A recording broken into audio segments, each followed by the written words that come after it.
Good morning, students. Today we are doing chapter 12 Market Equilibrium under Perfect Effects of Change in Supply on Equilibrium Price.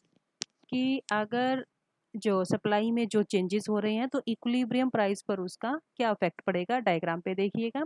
जब price OP है तो equilibrium price जो हमारा है वो क्या है, वहाँ पर इक्विलिब्रियम ई पॉइंट पर है, यानी कि एस एस आपका सप्लाई कर्व है और डी डी आपका डिमांड कर्व है। जब प्राइस आपका बढ़ रहा है तो इक्विलिब्रियम प्राइस जो क्या है वो शिफ्ट हो गया राइट हैंड की तरफ। तो प्राइस के बढ़ने पर सप्लाई जो क्या है आपकी वो भी बढ़ जाएगी और वो क्या हो जाएगी, S2 हो जाएगी और आपका जो पॉइंट है वो कितना हो जाएगा, E1 हो जाएगा। और जब आपका प्राइस कम हो रहा है तो प्राइस कम होने पर सप्लाई भी जो क्या है उसकी कम हो जाएगी। तो और नया जो हमारा बैलेंस्ड पॉइंट है वो आ जाएगा और वो क्या होगा, आपका E2 पॉइंट हो जाएगा। तो और यहाँ पर आपका प्राइस जो क्या है वो OP1 है और क्वांटिटी आपकी OQ1 हो जाएगी। और एक कंक्लूजन क्या है कि जब सप्लाई कम होगी तो जो आपका सप्लाई कर्व है वो लेफ्ट हैंड की तरफ शिफ्ट हो जाएगा और जब आपका जो क्या है सप्लाई ज़्यादा होगी तो वो राइट हैंड की तरफ शिफ्ट कर जाएगा। नेक्स्ट चलिए, यही डायग्राम जो आपने कंबाइंड किया है दोनों में से या तो आप वो पहले वाला करेंगे या फिर इन ये दो करेंगे, ठीक है, सेम ही बात है, कोई अलग नहीं है उसमें। इंक्रीज इन सप्लाई में क्या कहा है कि शिफ्ट होकर के कहाँ पर आ गया, S1। यहाँ पर आपको ज़्यादा क्लियर हो जाएगा उस डायग्राम की बजाय कि प्राइस जो क्या है वो हमारा यहाँ पर P1 इनिशियल दिया हुआ है और ई पॉइंट पर हमारी जो क्या है वो इक्विलिब्रियम में है एक फॉर्म। और क्या कहा है कि जब डिमांड स्थिर है, डिमांड स्थिर क्या, डिमांड में तो कोई चेंज नहीं हो रहा ना, डिमांड तो एक ही आपके पास कर्व है। डिमांड के फिक्स होने पर तो सप्लाई कर्व जो क्या है हमारा राइट हैंड की तरफ शिफ्ट हो रहा है, राइट हैंड की तरफ शिफ्ट होकर के S1 हो गया और हमारा जो नया संतुलन बैलेंस प्राइस है वो कम होकर के OP1 हो जाएगी और क्वांटिटी जो क्या है वो ज़्यादा हो जाएगी। तो और चलिएगा, जब इंक्रीज डिक्रीज होगा सप्लाई में, जब सप्लाई कम होगी तो आपका जो सप्लाई कर्व है वो लेफ्ट हैंड की तरफ शिफ्ट होकर S2 हो गया और डिमांड यहाँ पर DD ही है और E2 बैलेंस जो क्या है उस पर कट कर रहा है तो E2 नया बैलेंस पॉइंट हो जाएगा आपका और कीमत बढ़ करके क्या हो जाएगी, OP2 हो जाएगी और जो हमारी बैलेंस्ड क्वांटिटी है वो कम हो रही है, कम होकर के OQ2 हो गई है। अब चलिएगा, change in supply and equilibrium price some exceptional situation. कुछ एक्सेप्शनल सिचुएशंस हैं जैसे जिस सप्लाई में चेंज हो रहा है वो आपको देखने को मिलेंगी। पहली क्या है, जब डिमांड परफेक्टली इलास्टिक हो। परफेक्टली इलास्टिक कब होती है, जब आपका जो क्या है वो डिमांड कर्व उसमें तो कोई चेंज नहीं होगा, सप्लाई में ही चेंज होगा और डिमांड कर्व जो क्या है आपका OX एक्सिस के पैरेलल हो जाएगा। और इंक्रीज कब होगा, वही राइट हैंड की तरफ शिफ्ट हो जाएगा और डिक्रीज कब होगा, लेफ्ट हैंड की तरफ शिफ्ट हो जाएगा। नेक्स्ट चलिए, जब डिमांड आपकी परफेक्टली इन इलास्टिक हो। परफेक्टली इन इलास्टिक जब आपकी जो सप्लाई है वो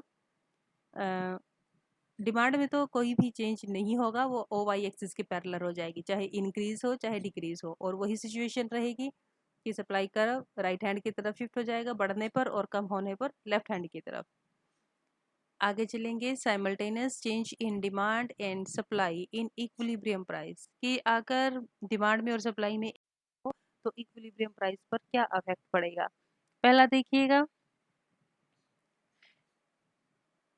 जो हमारा D1 है वो आपका इनिशियल डिमांड कर्व है, फर्स्ट डिमांड कर्व है और हमारी जो फर्स्ट सप्लाई है वो S1 है और हमारा जो संतुलन यानी कि बैलेंस जो प्राइस है वो OP1 है फर्स्ट वाले डायग्राम में।